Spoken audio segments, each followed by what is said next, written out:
New Orleans. The year is 1718, and a French-Canadian naval officer has just dragged 30 prisoners into a swamp to build a city. They cut cane along the riverbank with hand tools, built crude shelters from tree bark. Mosquitoes swarmed in clouds, so thick you could taste them. Within months, many of those men were dead. Most settlements would have been abandoned.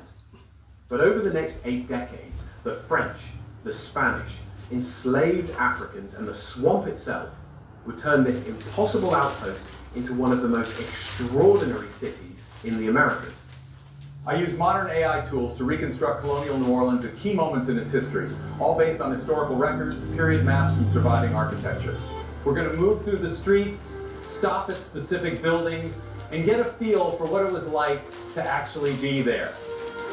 Because this city was built on something most cities try to hide: death, slavery, disease, fire. And somehow from all of that darkness, it created a culture the world has never stopped celebrating. This is where it begins, a bend in the Mississippi River, 33 leagues from the Gulf of Mexico. The land is barely above water. Behind the riverbank, there's nothing but swamp stretching to the horizon. Jean-Baptiste Lemoyne de Bienville chose this spot because it was defensible. Access to the river, a path to Lake Pontchartrain through Bayou St. John. Good strategic thinking, terrible place to live. But Bienville wasn't building this city for the people living in it. He was building it for a con artist in Paris. A Scottish gambler named John Law had convinced the French crown to let him sell shares in the Louisiana colony. He told European investors that Louisiana was a paradise: gold, silver, fertile land, unlimited opportunity. Propaganda paintings showed the colony as a lush European garden. Investors poured money into his Company of the West, and share prices rose 2,000% in a single year. The reality? Bienville's men were living in mud huts, drinking river water and dying of dysentery. In 1719, a flood covered the entire settlement. Workers refused to follow orders. Supplies from France arrived late, or not at all. The governing council, back in Biloxi, actually tried to shut the whole project down and move the capital somewhere else. They said New Orleans wasn't viable in the long term. Colonial officials wrote letters back to Europe saying exactly that. And they were right. It wasn't viable. Not without one thing. In 1719, the first ships carrying enslaved Africans arrived at the company plantation in what is now Algiers Point, directly across the river from the French Quarter. Around 6,000 people were forcibly taken from the west coast of Africa, many from the Senegambia region, and brought to Louisiana during the French colonial period. Without slavery, New Orleans would not exist. That's not opinion. That's the assessment of historians who've studied the colony's records. European contract workers died or left for better land. Only forced labor could keep people working in these conditions. Enslaved Africans built the levees, dug the drainage ditches, cleared the forests, and raised the buildings that turned a swamp into a city. The con man in Paris eventually lost everything. In 1720, the Mississippi bubble burst. Share prices collapsed. John Law fled France, and the colonists he'd lured across the Atlantic with promises of paradise were abandoned to their fate. But the city he'd accidentally funded didn't die. It grew. In 1721, a French military engineer named Adrien de Poja was ordered to draw up plans for the new settlement. He designed an 11 by 7 block rectangle, a clean grid of 70 square blocks carved out of the wilderness.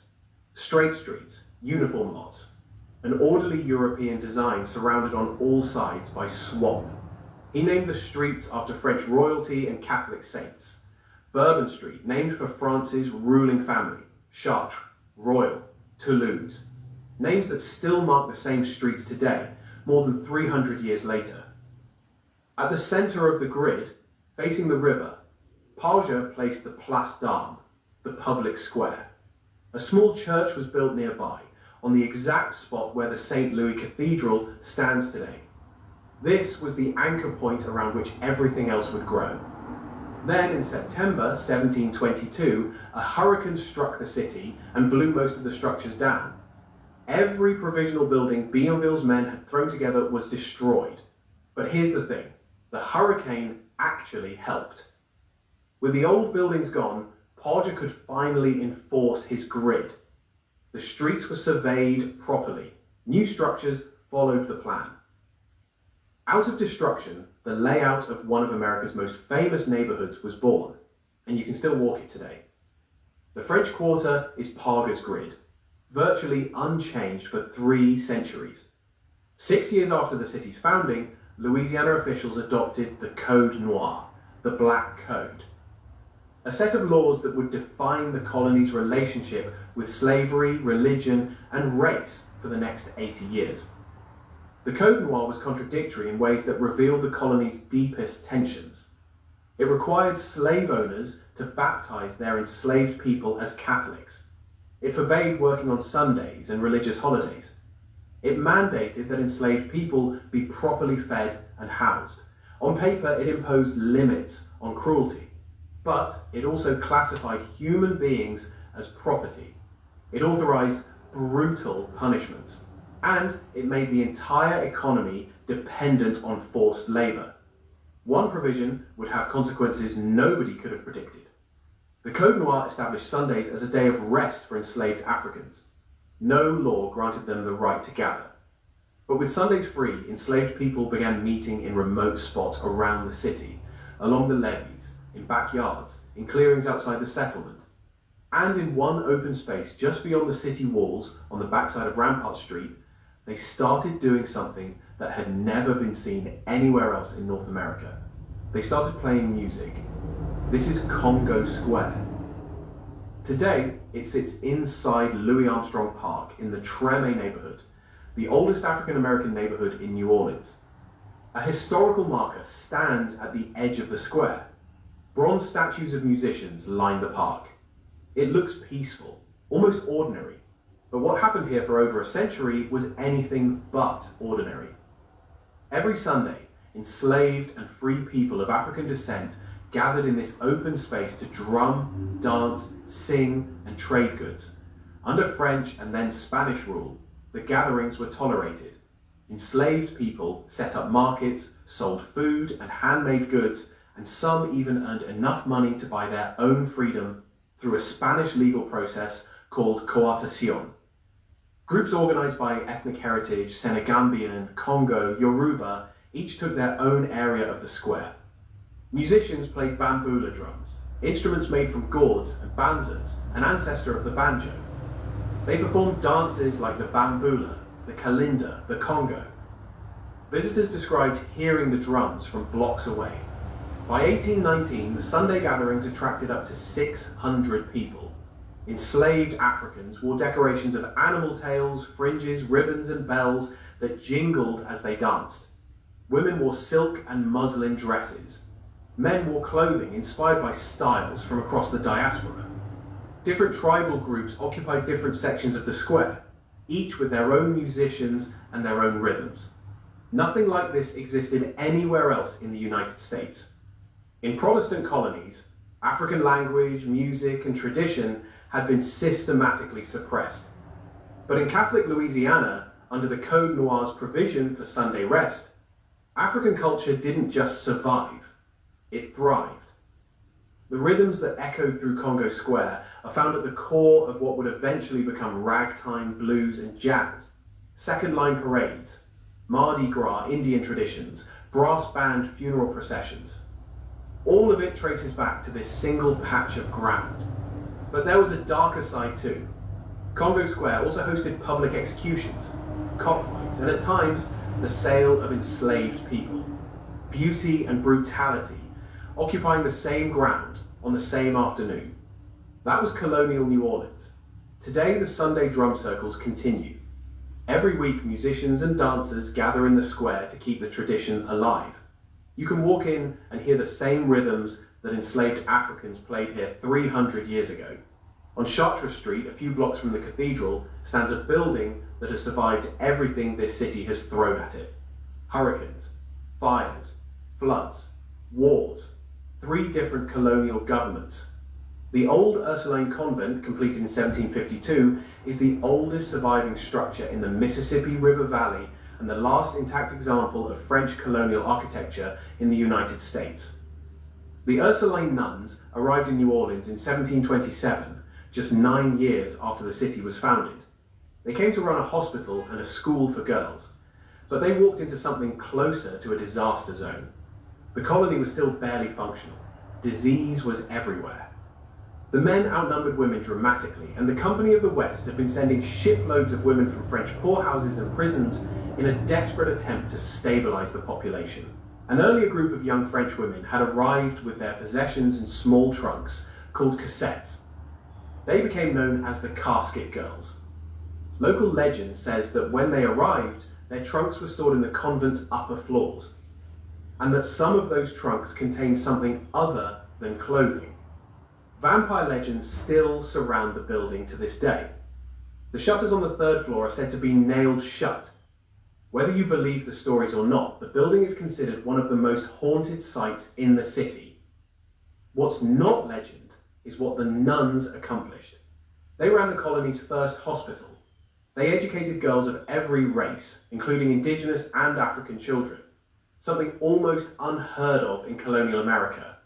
They nursed the sick through epidemics that killed colonists by the hundreds.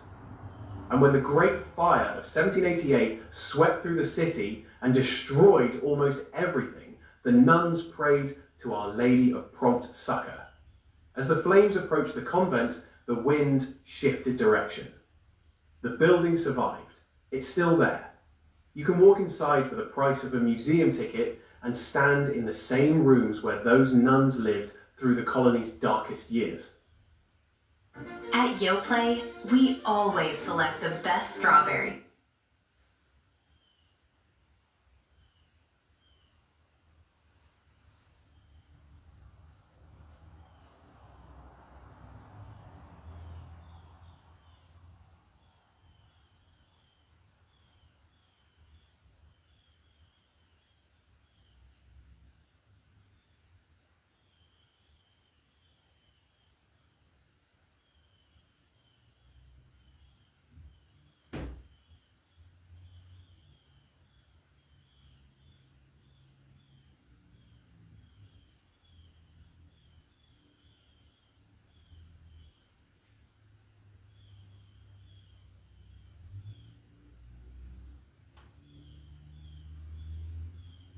Friday, March 21st, 1788, the Spanish Army's paymaster, Don Vicente José Núñez, was praying at a private altar in his home at the corner of Chartres and Toulouse streets, less than a block from the Place d'Armes. He had lit up to 50 tall taper candles. When he stepped out to attend to dinner, the candles caught the drapes. Within minutes, the flames had reached the roof. Strong winds from the southeast drove the fire through 18 blocks of tightly packed wooden buildings. Cypress timber, bark roofs, everything burned. And because it was Good Friday, the priests refused to ring the church bells. Traditionally, church bells were not rung on Good Friday. The clergy would not bend the rule, even to warn the city of an approaching inferno. Without any alarm system, the fire spread unchecked for 5 hours. By the next morning, 856 of the city's 1,100 structures were gone. The church, the municipal building, the army barracks, the armory, the jail, every bakery in the city, the principal mansions, all of it reduced to ash. No effort was made to save the prisoners. They all perished. The Spanish governor, Esteban Miro, set up tents along the riverbank for the homeless. He broke Spanish law by sending ships to Philadelphia for emergency flour, then begged the King of Spain for forgiveness after the fact. He fixed prices to prevent inflation and called on farmers along the Mississippi to send food. The city survived, but it would never look the same. Just 6 years later, on December 8, 1794, another fire broke out in nearly the same area. This time, 212 more buildings burned, including the Royal Jail. Prisoners had to be transferred to a ship anchored in the river. 2 fires. Over 1,000 buildings destroyed. nearly the entire colonial city erased. But here's what makes this story remarkable. The fires are the reason the French Quarter looks the way it does today. After the disasters, Spanish authorities enacted strict new building codes. No more exposed cypress timbers. Buildings had to be constructed with brick covered in stucco with flat tile roofs instead of flammable shingles. Houses had to be built at the sidewalk line, not set back, so firefighters could reach them. Courtyards, thick walls, wrought iron balconies forged by Spanish craftsmen. The French Quarter is actually Spanish. Almost everything you see when you walk those streets today was built after the fires under Spanish colonial rule. The Cabildo, the Presbytere, the rebuilt St. Louis Cathedral, all designed by Spanish architect Gilberto Guillemard, all paid for by a wealthy Andalusian named Don Andres Almonesta y Rojas. The city that burned as French was reborn as Spanish, and that's the city you visit today. Standing at the center of Jackson Square, you're looking at three buildings that define the city. On the left, the Cabildo, completed in 1799. This was the headquarters of the Spanish colonial government. The building where laws were made, disputes settled, and colonial power displayed. It would later become the site of the Louisiana Purchase Transfer in 1803. The moment this city changed hands for the last time. Its thick columns, arched openings, and wrought iron balconies are pure Spanish colonial design. It's been compared to the Cabildo in Oaxaca, Mexico, and government buildings across the Spanish-American Empire. In the center, the St. Louis Cathedral. The first church on this site was built in the 1720s, just a few years after the city's founding. The one standing now is the third version, rebuilt after both fires and redesigned in the 1850s. But the site itself has been sacred ground since Bienville drew a mark in the soil with his sword to choose its location. It's the oldest continuously active Roman Catholic cathedral in the United States. On the right, the Presbytere, started in 1791, originally intended as a residence for the cathedral's clergy. Its wealthy Spanish backer died before it was finished, and the American government eventually completed it after the Louisiana Purchase. Today it houses a museum dedicated to Mardi Gras. 3 buildings, 3 colonial powers, French origins, Spanish construction, American completion. That's the story of New Orleans in architecture. Walk down Bourbon Street past the neon and the noise, and at the corner of Bourbon and St. Philip, you'll find something that doesn't quite fit. A dark, weathered building with thick walls of brick between posts, flickering candlelight inside, and no electric signs. Lafitte's blacksmith shop was built sometime between 1722 and 1732. That makes it among the oldest surviving structures in New Orleans, and one of the oldest buildings in the Mississippi Valley. It's also been operating as a bar for longer than anyone can verify. The building is named for Jean Lafitte, a pirate and privateer who, along with his brother Pierre, allegedly used this location as a front for smuggling operations in the early 1800s. The port of New Orleans attracted smugglers, privateers, and pirates throughout the colonial era. The flow of goods between the Gulf and the Mississippi made it irresistible. The architecture itself is remarkable. French colonial briquette entrepotteau construction, brick between posts, one of the last examples of this building technique in the city. While virtually every other French colonial structure burned in the fires of 1788 and 1794, this one survived. Today it serves drinks by candlelight. Tennessee Williams used to drink here, so did Noel Coward. You can sit inside a building that's older than the United States, in a room that's barely changed in 3 centuries, and order a cocktail.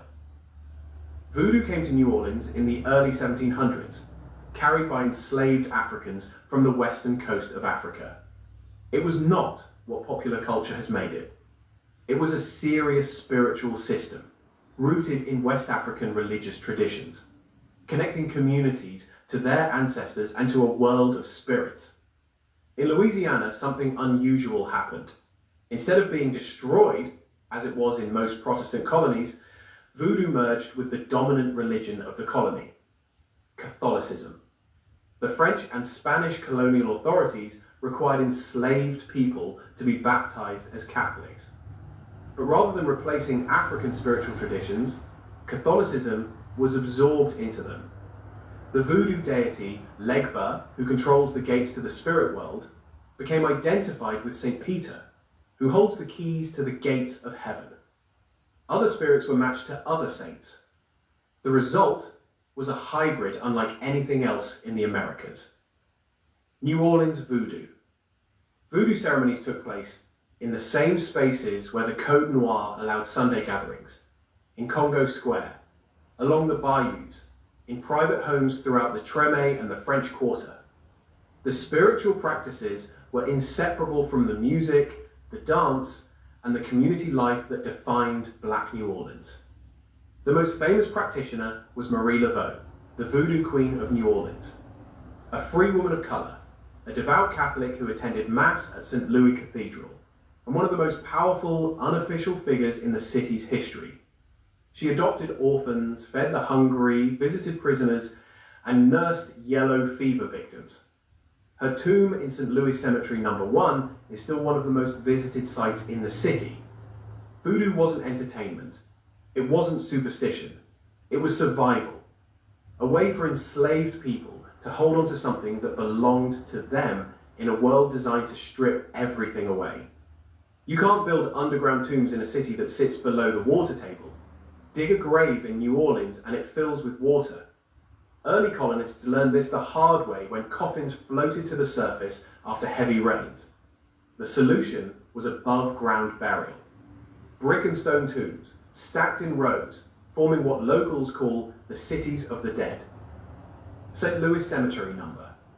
1, opened in 1789, just a year after the Great Fire, is the oldest surviving cemetery in the city. Walk through its narrow pathways and you're moving between tombs that hold centuries of the city's dead. French colonists, Spanish officials, free people of colour, enslaved Africans, yellow fever victims buried by the thousands. The tombs are designed to function as ovens in the Louisiana heat. A body placed inside decomposes within a year, and the remains are pushed to the back to make room for the next family member. Efficient, practical, and deeply unsettling if you think about it too long. Marie Laveau's tomb is here. So are the remains of some of the city's most prominent colonial families. And every November 1st, on All Saints' Day, families still come to whitewash and clean the tombs and decorate them with fresh flowers. A tradition that stretches back to the colonial period. Standing here looking back at these moments, it's hard not to feel something.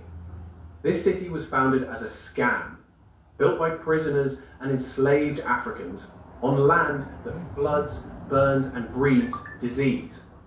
Colonial officials wrote letters saying it couldn't survive. Investors abandoned it. Hurricanes flattened it. Fire destroyed it, not once, but twice. And the people who actually built it, who dug the ditches and raised the levees and constructed the buildings, were the same people who were owned as property.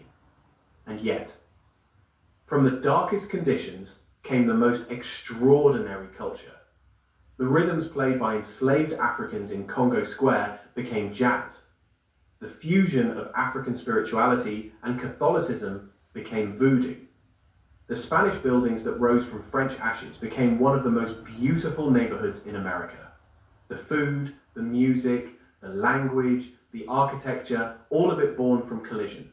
French, Spanish, African, Caribbean, indigenous, all forced together in a swamp that nobody wanted. New Orleans didn't overcome its darkness. It was made from it. The French quarter grid that Porro drew in 1721 is still the street map. The St. Louis Cathedral still stands where Bienville drew his mark in the soil. The Ursuline Convent still stands on Chartres Street. Congo Square still hosts drum circles on Sundays. Lafitte's blacksmith shop still serves drinks by candlelight. The cities of the dead still hold the remains of 3 centuries of the city's people. Every one of these places is a site you can visit today. New Orleans was never supposed to work. A city below sea level, built on a swamp, destroyed by fire, ravaged by disease and sustained by the labor of people who were never free. It broke every rule of what a city should be. And it's still here, 300 years later, still standing, still playing music, still refusing to die. If there's another city, another moment in time, or a historic scene you'd like to see brought back to life, let me know in the comments. I'd love to keep building this journey into the... This is Elder G. You see, these are the kind of things that the prejudiced white people, they want to cover up. They want to whitewash. They don't want to admit Washington, D.C. and these places, the only reason that these places was built and standing today is because of slavery. It's because you treated black people like animals. You treated black people as your property. You let the black people build and invent it, and then you put your name on it and act like you did it, and you act like the black people ain't did nothing. Those days are over. Those days is in the past, and those days will never be again. Because of social media and everything, now everybody can see around the world what a savage that prejudiced white man is, that will buy and sell his sister and brother and lie and connive and deceive God's children just to try to make themselves look like they somebody.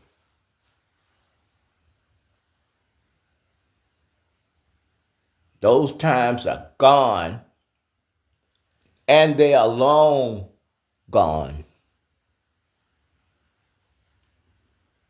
Black and brown people ain't gonna take abuse any longer. We done been stepped on. We done been mistreated.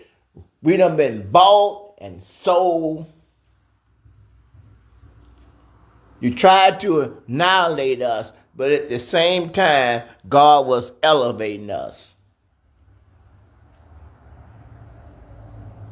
Every time we build a city, you burn it down. Every time we build a business, you tear it down. Not because the black and the brown people is doing something against you.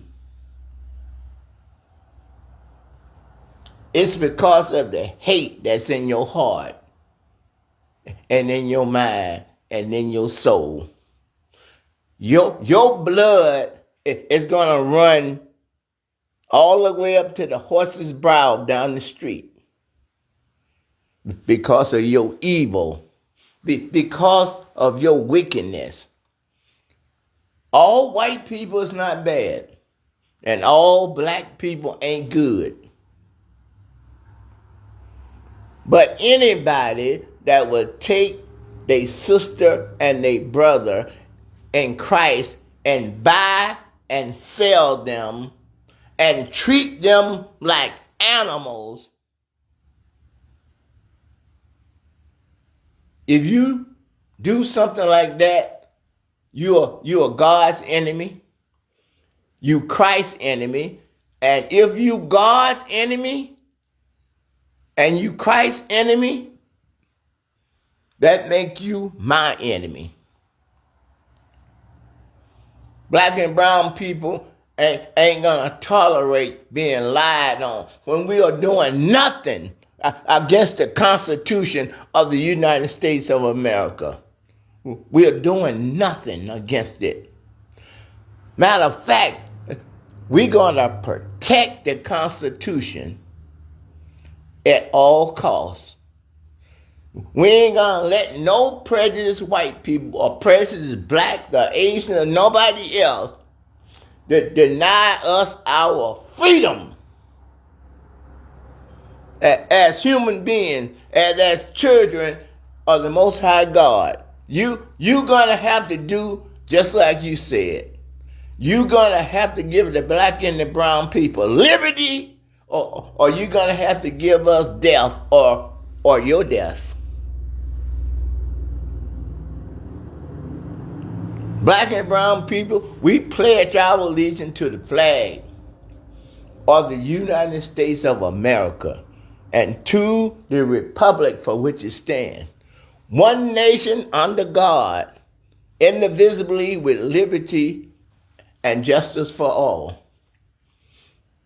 Nobody is going to mistreat us anymore. We ain't going to let nobody just go around and lie on us because of your weakness. Because you don't like being white. And you're going to try to put down everybody else just because you're weak. God say we don't have to.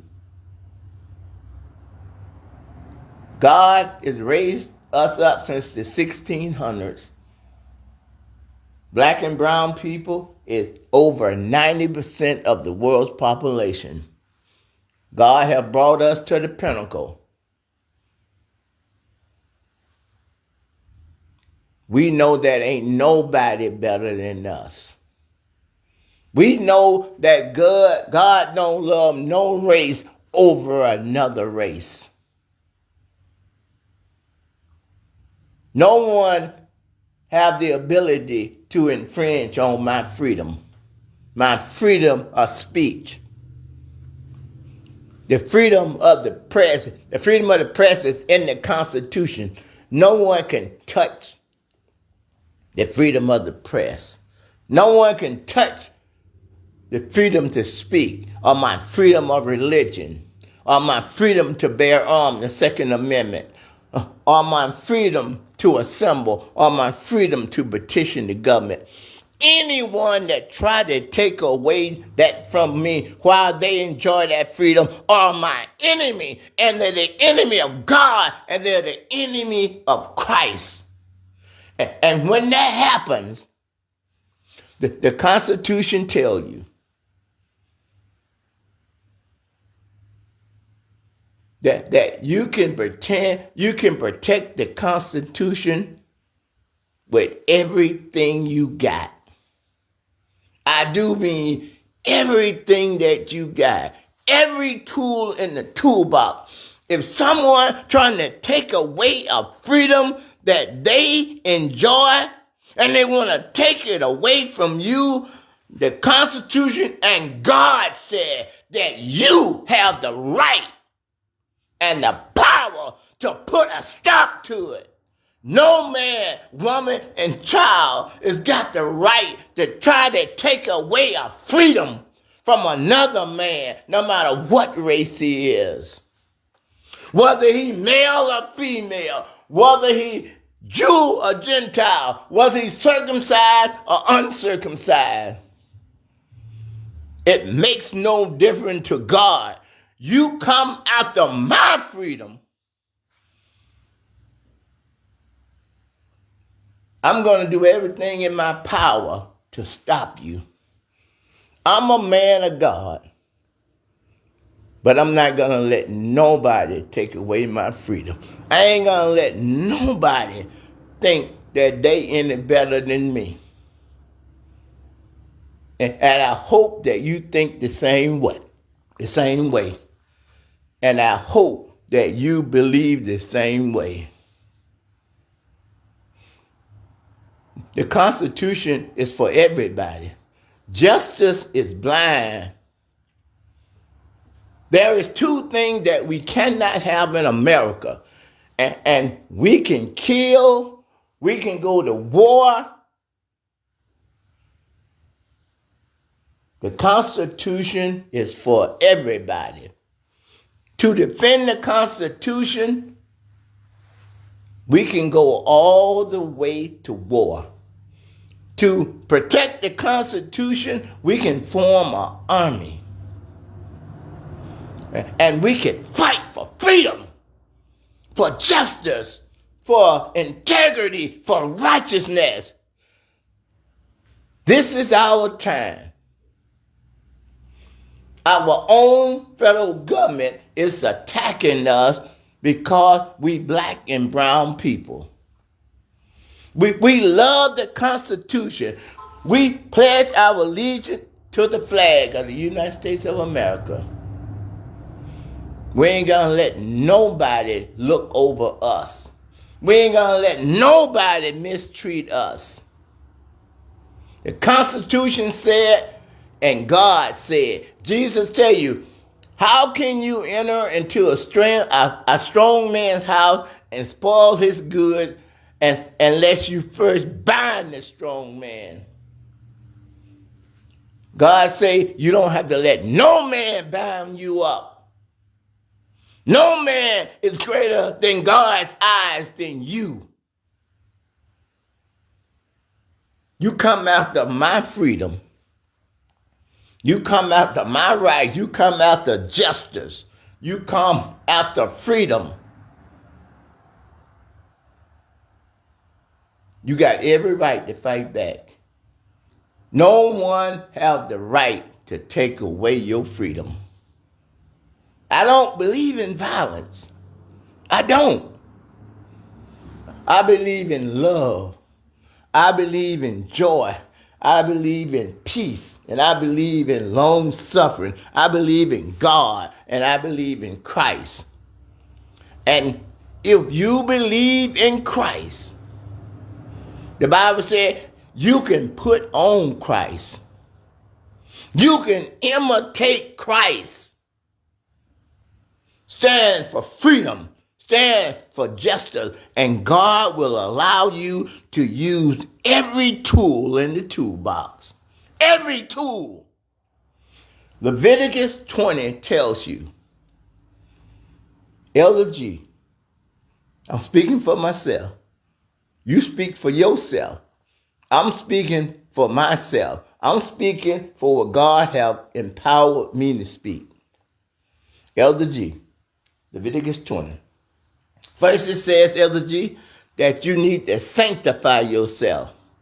That means that you need to quit committing adultery. You need to quit fornicating. You need to quit being disobedient to your parents. You need to quit lying. You need to quit murdering people with your tongue as well as physical. You need to love God, and then you need to love your neighbor just like yourself. And anyone try to take away your freedom or put you down because of your freedom, the Constitution and God give you the right to stop them. Sanctify yourself and God will declare you holy. God will justify you. He will qualify you. And he will glorify you. And he will edify you. And then he's going to give you something. Once he declared you holy, he's going to give you something. He said, Elder G, now that you've straightened up your life, you're going down the right path, and I watch you, I think you're on the right road. I'm like, here's something for you. Here are my commandments. Here are my judgments. Here are my statutes, Elder G. Guess what, Elder G? I want you to do them. Not just sing about them. Not just dance about them. Not just talk about them, Elder G. I want you to do them. And that's what I believe. I believe that once you accept God in your heart and in your mind and in your soul, Once you accept Jesus as your own personal Savior, as the Son of God, the Messiah, Emmanuel, being interpreted, God with us, you got the power. You got the power to talk like Christ. You got the power to walk like Christ. The Bible says once you follow in Christ, it said that some miracles and some wonders should follow you everywhere you go. As long as you look unto the hills which cometh your help. And all of your help comes from the Lord. And once you denied yourself and you done took up Christ's cross and you done follow after him, from Genesis to Revelation, God said and Christ said, you can use every tool in the toolbox.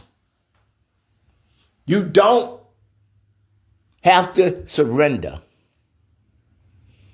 You don't have to move to the left to let evil through. You don't have to move to the right to let evil through. You don't have to retreat. The Bible tells you always supposed to press forward towards the mark of the high calling which is in Christ Jesus. You don't have to be the swiftest. And you don't have to be the strongest. You just have to be able to endure until the end. The prize doesn't go to the fastest, and the prize doesn't go to the strongest. It goes to the one that endures until the end. I don't know what you decide to do, and I don't know who you decide to accept, but I know I made my decision. I put my trust in the Lord. I let Christ lead and guide me in the way that he would have me to go. I put my trust in justice and freedom and integrity and love and joy. And I'm going to let the Constitution deliver me up. I'm going to enjoy and protect my freedom of speech, my freedom of the press, my freedom of religion, the freedom of the Second Amendment to bear arms, the freedom to assemble, and the freedom to petition my government. If you wrong, you wrong. That's the bottom line. I don't know which road you're going to choose, whether you're going to go to the left or you're going to go to the right.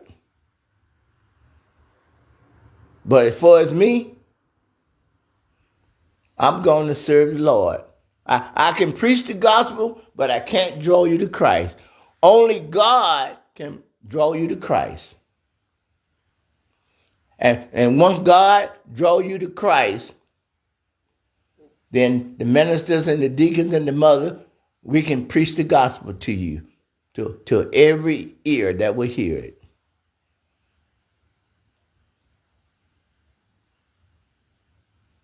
You're wrong for trying to take away people's freedom, trying to take away freedom from people while you enjoy that freedom.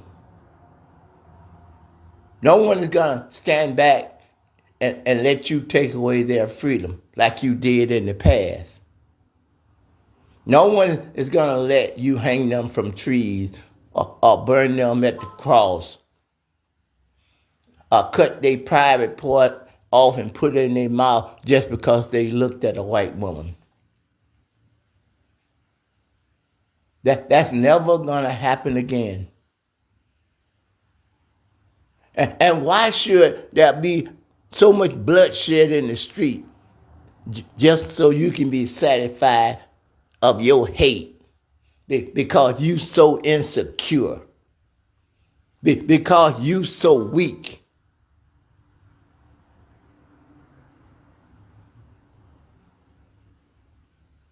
I feel sorry for you. I'm sorry that your eyes couldn't come open and that you could see God and that you can come running to Christ asking, what must you do to be saved? I'm sorry that you so evil. I'm sorry that you so weak, that you gotta try to oppress other people that try to make you look good. Those days are over. I started doing this broadcast because I see where we're going. And there's no need for all this bloodshed to be your sons and daughters and grandsons and granddaughters and great grandparents. All them people is going to die because you chose for 500 years to teach the prejudiced white people falsehood. You chose to teach your kids falsehood. You chose to teach your grandkids lies and your great-grandkids lies that try to make you look better. But God is going to bring you down to the dust of the ground. You turn your back on God, and God have turned his back on you. Thank you.